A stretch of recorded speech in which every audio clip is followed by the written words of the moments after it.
개미가 있었습니다. 개미계의 천하장사로 거의 전설적인 그런 존재였었습니다. 심지어는 개미계의 헤라클라스다라고 하는 말이 나올 정도로 대단한 개미였었습니다. 추종자들이 말하기를 그가 컨디션이 좋을 때는 보리알 2개를 번쩍 드는 그런 놀라운 괴력을 발휘하기도 했다고 합니다. 또 배추벌레를 만나면 두려워하지 않고 덤벼들어서 그 거대한 배추벌레를 해치울 정도로 능력 있는 그런 개미였었습니다.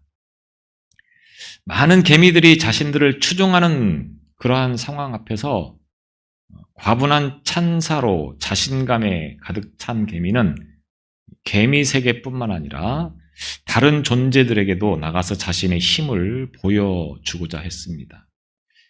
어느 날 농부가 이끄는 짐술에 올라타서 사람들이 많은 시장으로 나가게 됩니다. 그런데 어느 누구도 자신을 향해서 눈길을 주지 않는 것입니다. 눈길을 끌어보려고 거대한 나뭇잎을 물고 잡아 당기기도 하고 뒤집어 보기도 해도 사람들은 여전히 시선을 두지 않습니다. 그래서 힘을 자랑하려고 보리알을 들었다 놨다를 계속 반복하다가 결국은 기진맥진해서 쓰러져 버리고 말았다고 합니다. 뛰어봐야 벼룩이라고 하는 말이 있습니다. 벼룩은 몸의 길이가 3mm 정도 되는 것으로 눈에 잘 보이지도 않을 만큼 아주 적은 그런 벌레인데, 이 벼룩이 최고 높이 뛸 때는 33cm까지 뛴다고 합니다. 그러니까 자신의 몸에 110배를 뛰는 거죠. 110배라고 하면 별로 놀라지 않는데 사람으로 치면 63층 빌딩을 뛰어넘는 겁니다. 그러니까 실로 엄청난 거죠. 그런데 그렇게 엄청난 점프력을 가지고 있다고 할지라도, 그래서 그 벼룩이 뛴다 할지라도 벼룩일 뿐이다 라고 하는 겁니다. 사람이 볼 때는 벼룩은 벼룩이고 개미는 개미라고 하는 겁니다.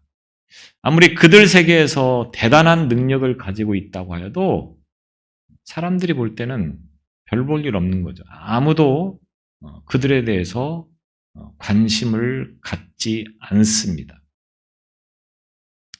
고린도전서 1장 25절에 보면 하나님의 어리석음이 사람보다 지혜롭고 하나님의 약하심이 사람보다 강하니라, 이렇게 말씀을 하고 있습니다. 하나님의 어리석음이 사람보다 지혜롭다. 하나님의 약하심이 사람보다 강하다. 또 1장 27절로 29절에 보면 하나님께서 세상에 미련한 것들을 택하사 지혜 있는 자들을 부끄럽게 하려 하시고 세상에 약한 것들을 택하사 강한 것들을 부끄럽게 하려 하시며, 또 하나님께서 세상에 천한 것들과 멸시받는 것들과 없는 것들을 택하사 있는 것들을 폐하려 하시나니 이는 아무 육체도 하나님 앞에서 자랑하지 못하게 하려 하심이라. 사람이라고 하는 존재가 참 대단하다고 하는 것들을 느끼게 하는 경우들이 참 많죠. 그러나 그 모든 것들이 아무리 뛰어나다 하도 하나님 앞에서는 아무것도 아닌 존재라고 하는 것입니다. 마치 사람이 개미를 보듯이 벼룩을 보듯이 하나님께서 보실 때는 별 볼 일 없는 존재가 사람이다라고 하는 것을 우리에게 말씀하고 있습니다. 유대인들은 보는 것만 믿는다. 헬라인들은 아는 것만 믿는다. 이런 말이 있습니다. 보는 것만 믿고 아는 것, 이해되는 것만 믿는 것이 사람이라고 하는 것입니다. 사람은 대부분의 사람들이 다 그렇습니다. 보는 것을 믿고 이해가 되는 것을 믿는데 보이지 않는 것에 대해서는 일단 의심하고 보는 경우들이 참 많은 거죠. 그래서 보이는 것, 이해되는 것, 그러니까 과학이라고 하면 그것을 덮어놓고 믿는 경우들이 참 많습니다. 그래서 무엇이든지 과학이라고 하는 이름으로 말을 하면 그것이 진리라고 여기는 경우들이 많다고 하는 거죠. 예를 들면 진화론, 우리가 과학책에서 보는 진화론은 과학이다. 그러니까 그 진화론을 믿는 사람들이 참 많습니다. 근데 그 진화론의 논문을 기록을 했고 창시자와 같은 역할을 했던 찰스 다윈이라고 하는 사람이 나중에는 예수를 믿고 자신이 발표했던 그 학설을 내놓은 것에 대해서 굉장히 후회를 하며 죽었다고 하는 이야기가 전해지고 있습니다. 진화론이라고 하는 것도 결국은 어느 것 하나 제대로 증명된 것이 사실은 없다고 하는 거죠. 그렇게 추정한 것을 과학이라고 하는 이름으로 내세우니까 많은 사람들이 그것이 진리이고 그것이 옳은 것이라고 생각하면서 받아들이는 경우들이 참 많습니다. 바울은 인간의 기준으로 하나님을 받아들이는 것이 한계이고 문제이고 교만이다 이렇게 말을 합니다. 물론 예외라고 하는 것도 있습니다. 그런데 사실 똑똑하고 머리 좋은 것만 따진다고 하면 목사보다도 훨씬 더 똑똑하고 머리 좋은 사람들이 많습니다. 물론 목사님들 중에도 머리 좋고 똑똑한 사람이 많지만 그보다 더 뛰어난 사람들도 굉장히 많다고 하는 겁니다. 그런데 사람들이 왜 목사의 말을 듣고 그리고 그 말을 따르고 있습니까? 그것은 영적 관점에서 모든 것을 보고 영적 안목으로 바라볼 뿐만 아니라 하나님의 말씀을 중심으로 해서 세상을 보는 그런 해안을 가지고 있기 때문인 경우가 많다고 하는 거죠. 저도 머리가 굉장히 나쁘다고 해야 되는 게 맞는 건지 모르겠는데 어쨌든 머리가 좋지 않습니다. 그런데 가끔씩은 하나님께서 지혜를 주셔서 세상을 볼 때 영적인 안목으로 세상을 보는 지혜를 주신다고 하는 거죠. 그래서 저보다 똑똑하다고 하는 사람이 보는 그것보다는 더 정확하고 또 분별력 있게 보는 그러한 것들도 분명히 있다고 하는 겁니다. 물론 말은 하지 않지만 그런 부분들이 분명히 있다고 하는 겁니다. 그러니까 세상을 볼 때 영적 안목으로 보느냐, 하나님의 말씀을 기준으로 보느냐, 아니면 육적 안목으로 보느냐, 세상의 기준으로 보느냐, 이런 차이가 있다라고 하는 겁니다. 그래, 일반적인 사람들은 세상의 안목을 가지고 세상을 보는 경우들이 참 많습니다. 그러나 믿음의 사람은 영적인 안목으로 세상을 보는 경우들이 많죠. 정치는 정치인의 눈으로 보는 것이 더 정확할 것 같지만 때에 따라서는 영적 안목으로 정치를 보는 것이 더 정확할 수도 있는 경우가 많다고 하는 겁니다. 정치면 정치, 경제면 경제, 문화면 문화, 모든 분야에서 물론 전문가들이 보는 것이 정확하겠죠. 그러나 경우에 따라서는 그 전문가들이 보는 것보다 영적인 안목으로 보는 경우들이 더 정확한 경우들도 많다고 하는 것입니다. 이제 바울이 로마를 향하여서 출발을 하게 되는 곳이 가이사랴라고 하는 곳입니다. 지도를 보시면 예루살렘에서 조금 위쪽으로 보면 가이사랴라고 하는 지역이 있습니다. 글씨가 적어서 잘 보이시는지 모르겠는데 보이십니까? 약간 무슨 색인가요? 저거? 하여튼 지금의 이스라엘 쪽을 보시면 예루살렘이 있고 그 다음에 그 위쪽으로 보면 가이사랴라고 하는 지역이 있습니다. 이제 그곳에서 출발을 해서 시돈이라고 하는 곳에 정박을 했다가, 시돈 보이시죠? 이스라엘의 거의 끝 지역이 되겠습니다. 지금으로 말하면 시리아 정도에 위치한 그런 지역이라고 보면 되겠습니다. 이제 그곳에서 다시 배를 타고 무라라고 하는 곳으로 가게 되어집니다. 그래서 그곳이 어디냐면 아시아라고 하는 큰 글씨가 있죠. 그 아시아라고 하는 지역이 지금의 터키 지역입니다. 터키. 이 터키 아래쪽에 보면 무라라고 하는, 누기아 아래쪽에 있는 무라라고 하는 항이 있습니다.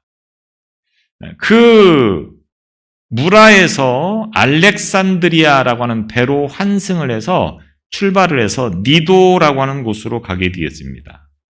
그 다음에 니도에서 그레데 섬을 바람막이로 해서 미항이라고 하는 곳에 도착을 합니다. 그레데 섬이 어디입니까?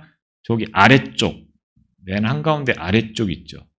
그러니까 색깔이 정확하게 무슨 색인가요? 노란색이 오늘날로 말하면 이제 유럽이 되겠고, 그 장화처럼 생긴 곳이 이탈리아, 지금은 로마가 되겠습니다.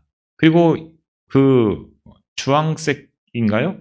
그쪽이 오늘날 터키, 아시아주가 되겠죠. 그래서 지금 예루살렘을 떠난 이 배가 터키를 거쳐서 그리스 아래쪽에 있는 그 그레데라고 하는 섬을 지나서 이제 로마로 지금 항해를 하고 있는 여정을 지금 지도로 빨간색으로 저렇게 표시가 되어 있습니다. 그 선을 따라서 지금 여정을 하고 있는데, 오늘 9절로부터는 이제 바울이 더 이상의 항해를 하면 안 된다. 미항에서 이제 이렇게 권고를 하고 있고, 백부장은 이 바울의 말을 무시한 채 선장과 선주의 말을 듣고 그 미항을 출발해서 우리가 베닉스라고 하는 항구에 가서 하루를 정박을 했다가 거기서 겨울을 지내고 그리고 로마로 향하자, 이런 결정을 내리게 된다고 하는 이야기가 오늘 9절로부터 12절까지의 말씀이 되겠습니다. 그래서 9절로 10절은 출항과 관련되어진 바울의 권면의 말씀이 되겠습니다. 오늘 말씀을 보면 여러 날이 걸려 금식하는 절기가 이미 지났으므로, 금식하는 이 말은 종교적 수행으로서의 어떤 자발적인 금식을 뜻하는 것으로, 금식하는 절기가 유대인들에게 있는데 바로 그날이 대속죄일이라고 하는 날은 유대인들이 금식하는 날입니다.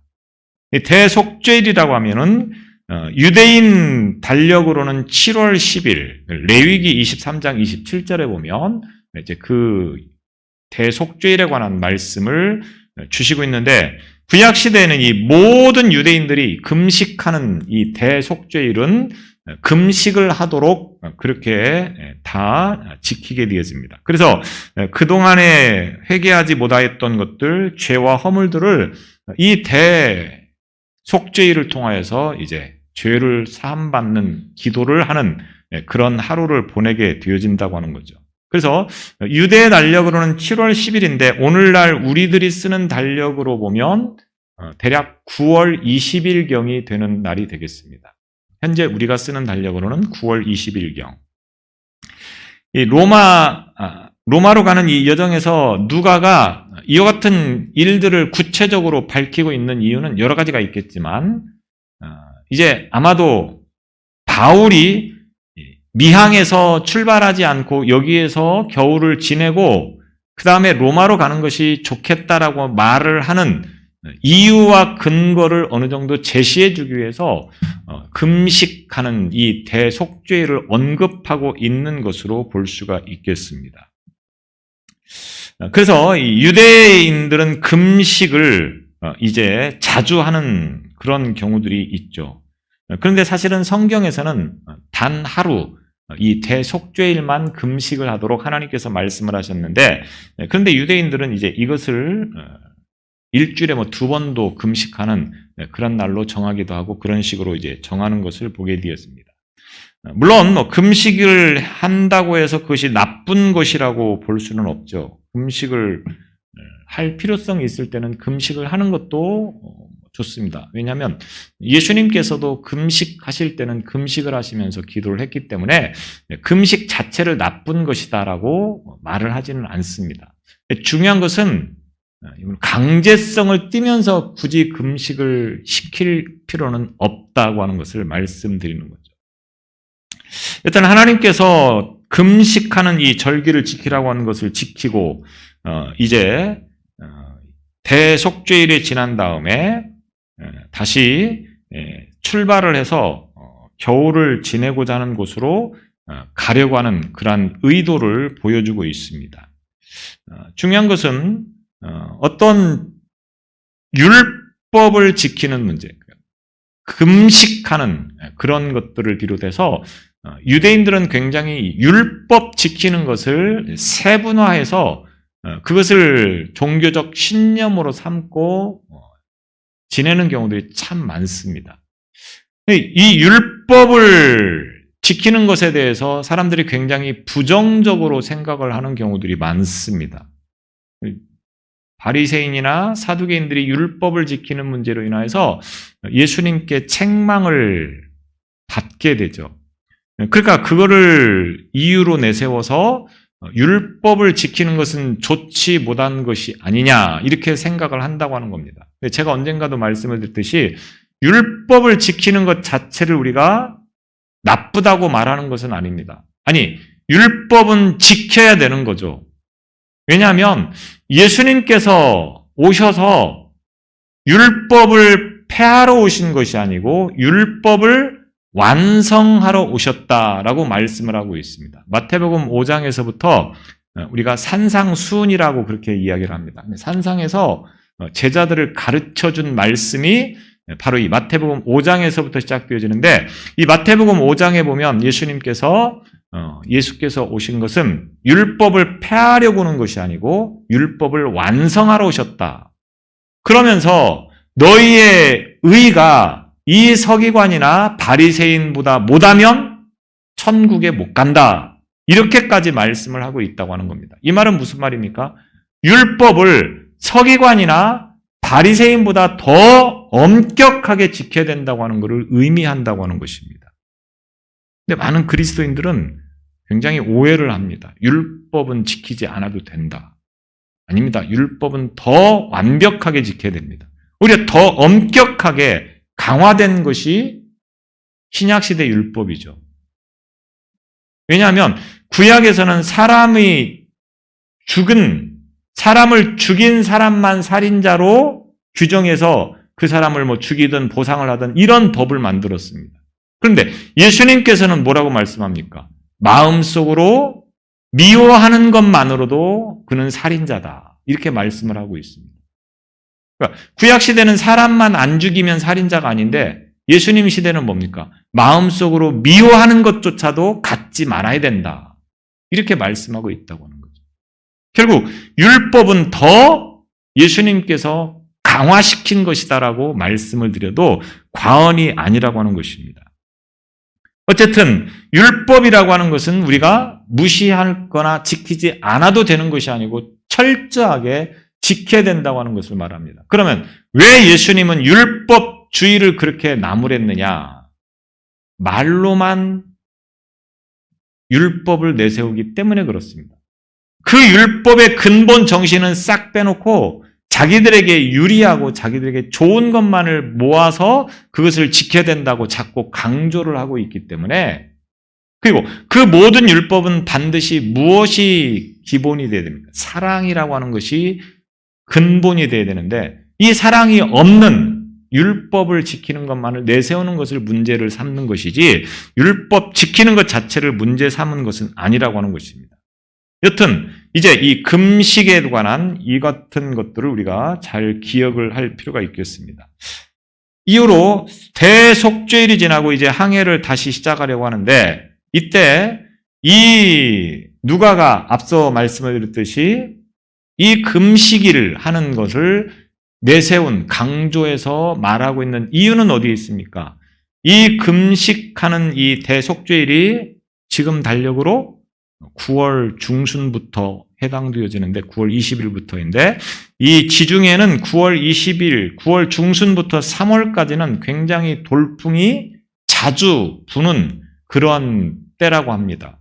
그래서 항해하기가 굉장히 어려운 때라고 하는 거죠. 특히 11월 중순부터 1월까지는 항해가 거의 불가능하여서 지중해상에서 항해하는 데가 거의 없을 정도라고 합니다. 그래서 이 누가가 금식하는 절기를 언급한 것은 지금 이 바울 일행을 태운 알렉산드리아 배가 이 시기에 공해상으로 나갈 경우에는 굉장히 큰 위기를 만날 수도 있다고 하는 것을 암시하기 위해서 이렇게 말씀을 하는 거죠. 여튼 이러한 때에 바울이 거기서 무슨 말을 합니까? 9절에 보면 바울이 그들을 권하여 그러면서 10절에서 말하죠. 말하되 여러분이여 내가 보니 이번 항해가 화물과 배만 아니라 우리 생명에도 타격과 많은 손해를 끼치리라 하되 바울이 볼 때는 지금 이 미항을 떠나서 베넥스로 가는 이 과정에서 굉장히 어려움을 만날 수도 있으니까 잘못하면 이 항해가 자신들이 가지고 있는 짐이나 배가 손실을 입을 뿐만 아니라 생명도 잃을 수 있다고 하는 것을 내세우면서 이 미항에서 머물러야 된다. 이렇게 말을 하고 있는 거죠. 그래서 10절을 보면 이 10절에서 이번 항해가 화물과 배만 아니라 우리 생명에도 타격과 많은 손해를 끼치라. 화물이라고 하는 말은 무엇 하자 만물 물자를 씁니다. 그래서 무슨 물건 그래서 이 새 번역을 보면 이 본문의 말씀을 이렇게 번역합니다. 내가 보기에 지금 항해를 하다가는 재난을 당할 것 같은데 짐과 배의 손실만이 아니라 우리의 생명도 잃을지 모릅니다. 이 미항을 떠나서 다른 항구로 가다가는 이 배가 파선을 할 수도 있고 그래서 우리가 가지고 있는 모든 짐을 다 버려야 될 수도 있고 심지어는 우리의 생명도 위험할 수 있으니까 떠나지 않는 것이 출항하지 않는 것이 좋을 것 같다. 이렇게 지금 이야기를 하고 있는 거죠. 그런데 11절에 보면 백부장이 선장과 선주의 말을 바울의 말보다 더 믿더라. 백부장은 율리오라고 하는 백부장은 앞서 말씀드렸듯이 지금 이 바울을 로마로 압송하는 바울을 포함한 여러 죄수들을 로마로 압송하는 그 책임자가 이 백부장 율리오라고 하는 사람이었습니다. 백부장의 시선으로 보면 항해 전문가였던 선장과 선주의 말을 바울의 말보다 더 믿더라. 어떻게 보면 당연한 거죠. 왜? 이 선장이나 선주는 전문가라고 하는 겁니다. 배에 대해서는 이 지중해 해안에 대해서는 너무나도 잘 알고 있을 거라고 합니다. 그래서 당연히 그들이 이렇게 말을 하는 것에 대해서 백부장 율리오는 그 말을 수용했다고 하는 겁니다. 믿더라. 이 말은 굳게 믿고 따랐다고 하는 의미를 가지고 있습니다. 그래서 백부장이 이 항해를 강행한 결정적인 이유는 항해 전문가였던 선장과 선주의 말을 믿었기 때문이라고 하는 거죠. 그래서 전문가이기 때문에 당연히 아무런 문제가 없을 거라고 생각을 하면서 이제 배를 출항시키려고 하는 것입니다. 그 외에도 뭐 다른 이유가 있었다라고 벵겔이라고 하는 주석가는 말을 하는데 곡물 수송이 지연되면 로마로부터 자신이 또 책임을 문책을 당할 수도 있기 때문에 빠른 시간 안에 이제 이 배를 로마에 당독해 해야 된다고 하는 그런 의도가 담겨져 있어서 바울이 만류함에도 불구하고 이제 이 선장과 선주의 말을 듣고 배를 출항시키려고 했다. 이렇게 이야기를 하고 있습니다. 또 12절에 보면 그 항구가 겨울을 지내기에 불편하므로 거기서 떠나 아무쪼록 베닉스에 가서 겨울을 지내자 하는 자가 더 많으니, 이 미항이라고 하는 것은 굉장히 항구가 좁기 때문에 겨울이, 그리고 굉장히 추운 곳이기 때문에 이곳에서 겨울을 지내는 것보다는 베닉스라고 하는 곳으로 가서 거기에서 겨울을 따뜻하게 지낸 다음에 로마로 항해를 하는 것이 더 좋을 것 같다. 이렇게 결정을 했다고 하는 말이 되겠습니다. 그래서 그 지도에서 보시면 이제 그 미항에서 베닉스라고 하는 이 항구가 거리상으로도 약 65km 정도밖에 안 되는 굉장히 짧은 거리죠. 짧은 거리이기 때문에 쉽게 갈 수 있을 것이라 이렇게 생각을 하면서 이제 그 미항에서 불편하게 겨울을 보내는 것보다는 좀 더 크고 넓은 따뜻한 곳에 가서 우리가 겨울을 지내는 것이 좋겠다. 이렇게 결정을 하게 되었다라고 하는 말입니다. 그래서 베닉스로 가자고 하는 사람이 더 많았기 때문에 백부장은 이들의 말을 수용을 해서 결국은 베닉스로 이제 향하게 되어진다고 하는 것을 말씀하려고 하는 것입니다. 세상 일에는 분명한 이유와 명분이 있습니다.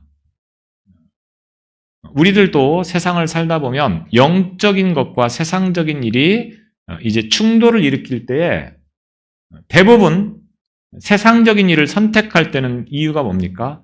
명분이 있고 이유가 있기 때문에 그렇다고 하는 겁니다. 미항이라고 하는 것은 겨울을 지내기에 과히 좋은 곳이 못 된다. 굉장히 추운 지역이고 또 좁은 곳이기 때문에 이 사람들이 이곳에서 겨울을 지내기는 상당히 어려움이 많다. 그러니까 조금만 가면 65km라고 하면 뭐 빨리 가면 하루 정도 걸리지 않겠습니까? 그 정도의 거리를 가서 지도에서 보시면 알겠지만 그렇게 뭐 아주 어려운 코스는 없을 거라고 생각을 하면서 이제 비록 광풍이 부는 그런 계절이기는 하지만 적어도 이런 날씨라고 하면은 충분히 갈 수 있는 거리라고 생각을 해서 이제 선장과 선주가 그렇게 제안을 했고, 그리고 백부장이 그 말을 듣고 이제 결국 이 미항을 출발하려고 하는 것입니다. 전문가의 말을 당연히 듣는 것이 옳다라고 생각을 할 수 있습니다. 세상을 살아가면서 그 분야의 전문가가 말하는 것을 따르지 않는다면 그것도 이상한 이야기가 되겠죠. 그러나 하나님의 말씀이 개입이 되어진다고 하면 우리는 생각을 달리 해야 된다라고 하는 것입니다. 아무리 전문가가 이야기를 한다고 할지라도 하나님께서 말씀하신 것에 근거를 해서 말한다고 하면 그것은 생각을 달리 할 수 있어야 된다고 하는 겁니다. 바울이 말하되 여러분이여 내가 보니 이번 항해가 하물과 배만 아니라 우리 생명에도 타격과 많은 손해를 끼치리라되 이렇게 말한 것은 바울의 식견을 가지고 이야기를 한 것이 아닙니다. 물론 바울이 전도 여행을 하면서 이곳을 배를 타고 여행한 적이 있기는 합니다.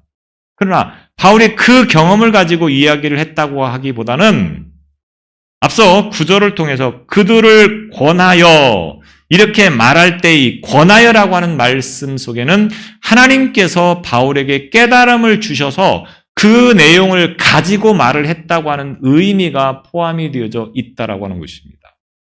그래서 바울이 이렇게 말을 하는 것은 지금 인간의 어떤 식견이나 경험이나 지혜를 가지고 말을 하는 것이 아니고 하나님께서 주시는 그러한 어떤 계시의 내용이 담겨져 있는 말씀을 백부장에게 제안을 한 것이겠죠. 그런데 백부장은 그 하나님의 말씀을 무시하고 전문가였던 선장과 선주의 말을 들었다라고 하는 것입니다. 여러분이 백부장이라고 하면 누구의 말을 들었겠습니까? 당연히 바울의 말을 들을 것 같다라고 대답하시겠죠. 그러나 우리가 살다 보면 그래야 될 것 같은데 그렇지 못할 때가 얼마나 많은지 모릅니다. 전문가의 말이기 때문에 우리가 그 말을 듣는 경우들이 참 많다고 하는 겁니다. 하나님의 말씀을 근거로 해서 말하는 것을 듣지 않는 경우들이 많다고 하는 것입니다. 어부가 직업이었던 베드로, 그는 평생 갈릴리 호수에서 고기를 잡는 어부였었습니다. 반면에 예수님은 뭐 하는 사람이었습니까? 30년 동안 아버지를 도왔던 목수였었습니다. 그 예수님이 전문가인 베드로에게 깊은 곳에 가서 그물을 던져라, 이렇게 말을 할 때는 뭐 어떻게 표현해야 되나요? 포크레인 앞에서 삽질한다고 해야 되나요? 그런 격인 거죠, 완전히. 전문가 앞에서 지금 문자를 쓰고 있는 겁니다. 베드로 전문가에게 목수인 예수가 깊은 데 가서 그물을 던져라. 그런데 베드로가 이 전문가인 자신의 말을 따르기보다는 목수였던 예수의 말을 따랐던 이유는 무엇이었습니까? 신적 계시가 있을 거라고 하는 믿음을 가지고 있었기 때문이라고 하는 겁니다. 하나님의 말씀을 근거로 해서 주는 것임을 알았기 때문에 베드로가 이 말씀에 순종을 했고, 결과는 놀랍게도 그물이 찢어질 만큼 고기를 잡을 수 있었다라고 하는 겁니다. 우리가 이 말이 사실은 나라면, 내가 만약에 백부장이었다고 하면, 내가 만약 율리오 백부장이었다고 하면 바울의 말을 들었을 거다, 이렇게 생각을 하시고 있겠지만, 막상 우리가 세상을 살아가면서 이런 문제로 부딪히는 경우들이 참 많이 있습니다. 그때 정말로 내가 바울의 말, 다시 말하면 하나님께서 주시는 그 계시의 말씀을 따르고 있는가, 아니면 세상의 전문가의 말을 따르고 있는가를 잘 구분해 볼 수 있어야 된다고 하는 것입니다. 실패하고 보니까, 베드로가 실패를 하고 보니까 예수님께서 말씀하신 것에 대해서 공감을 가지고 그리고 그대로 실현할 수가 있었겠죠. 만약에 베드로가 실패하지 않았다고 하면 어쩌면 예수님의 말씀을 듣지 않았을 수도 있겠습니다. 그래서 실패를 했기 때문에 결국 베드로가 예수님의 말씀을 따를 수 있었다고 하는 것은 우리에게 큰 교훈을 주고 있습니다. 사람은, 오늘 저와 여러분은 실패를 하지 않으면 절대로 하나님의 말씀을 귀담아 듣지 않는 매우 그런 특성을 가지고 있습니다. 그러니까 어떻게 보면 실패라고 하는 것이 하나님을 보게 하는 기회가 된다고 하는 측면에서 보면 실패는 대단히 우리에게 유익한 것이다 라고 그렇게 볼 수가 있는 것입니다. 꼭 사람은 실패를 해야 두 손 들고 오는 그런 습성을 가지고 있는 거죠. 누구나가 다 마찬가지입니다. 오늘 저와 여러분들이 그런 의미에서 실패한 것에 대해서 감사할 수 있기를 바랍니다. 실패한 것이 나에게 참 은혜구나. 아직도 돌아오지 않는 사람은 실패가 없기 때문에 그렇습니다. 그분들에게 빨리 가서 전해주십시오. 실패하기 전에 와라. 실패를 하고 나서 오는 것보다는 실패하지 않고 오는 게 훨씬 더 유익한 거 아니겠습니까? 세상은 전문가의 말이라고 해서 무조건 다 귀담아 들을 필요는 없다. 더 위에 있는 것은 하나님의 말씀이고 하나님의 계시라고 하는 것입니다. 이 말은 우리가 세상을 살아가면서 세상적인 시각과 안목을 가지고 세상을 보려고 하지 말고 영적 시각과 영적 안목을 가지고 세상을 보려고 하는 태도를 가지고 있어야 된다고 하는 것입니다. 한번 스스로를 가만히 돌이켜 보십시오. 내가 지금 세상을 살아가면서 영적 안목을 가지고 세상을 바라보고 살아가고 있는가? 아니면 세상적인 안목과 세상적인 시각을 가지고 세상을 보면서 살아가고 있는가? 참 지혜는 영적 안목을 가지고 세상을 보는 것에 있습니다. 사람들이 실패하는 원인은 뭡니까? 사람의 경험과 상식, 지식을 의지했기 때문에 그렇습니다. 이렇게 하면 성공한다고 하더라. 그 일을 따라가는 그것이 얼마나 큰 실패를 보게 하는지 모릅니다. 한국교회가 굉장히 기도하는 일에 힘을 썼었습니다. 80년도에. 기도원마다 굉장히 많은 사람들이 모여서 놀랍게도 명절이면 다 집을 찾아가기 바쁘죠. 그런데 기도원들이 얼마나 많은 사람들이 모이는지 모릅니다. 구정, 추석 이때 그때는 뭐 이제 3, 4일씩 쉬니까 그 시간을 통해서 기도원에 와서 기도하는 사람들이 얼마나 많았는지 모릅니다. 또 광장, 여의도 광장을 비롯해서 광장들에서 어떤 집회를 한다고 하면 얼마나 많은 사람들이 모여들었는지 모릅니다. 기도 운동이 굉장히 활성했던 시대죠. 저도 80년대에 학교를 다녔는데 학교를 다니면서도 굉장히 기도를 많이 했었습니다. 저녁마다는 아니지만 가끔씩 기도원에 가서 철야 기도를 하고 또 산에 올라가서 기도를 하면서 그렇게 학교를 다녔습니다. 그런데 90년도에 들어가면서부터 한국교회가 어떤 바람이 불었느냐. 제자화, 그 다음에 세미나 이런 운동이 시작됐습니다. 그래서 세미나, 여기저기 많은 세미나를 쫓아다니기 시작하는 겁니다. 그러니까 기도는 뒷전이고 세미나, 이렇게 목회해서 성공했다. 이런 것들을 들으면서 자신도 거기에 접목을 시키는 거죠. 90년도가 그런 때였었습니다. 한국교회는 이때부터 이제는 하향 곡선을 긋기 시작했다고 하는 것을 기억하시기 바랍니다. 무슨 말이냐? 세상적인 경험이나 방법, 이것도 뭐 무시하는 건 아닙니다. 중요합니다. 그러나 더 중요한 것은 기도를 통하여서 하나님의 영성을 회복하는 것이 더 중요하다고 하는 겁니다.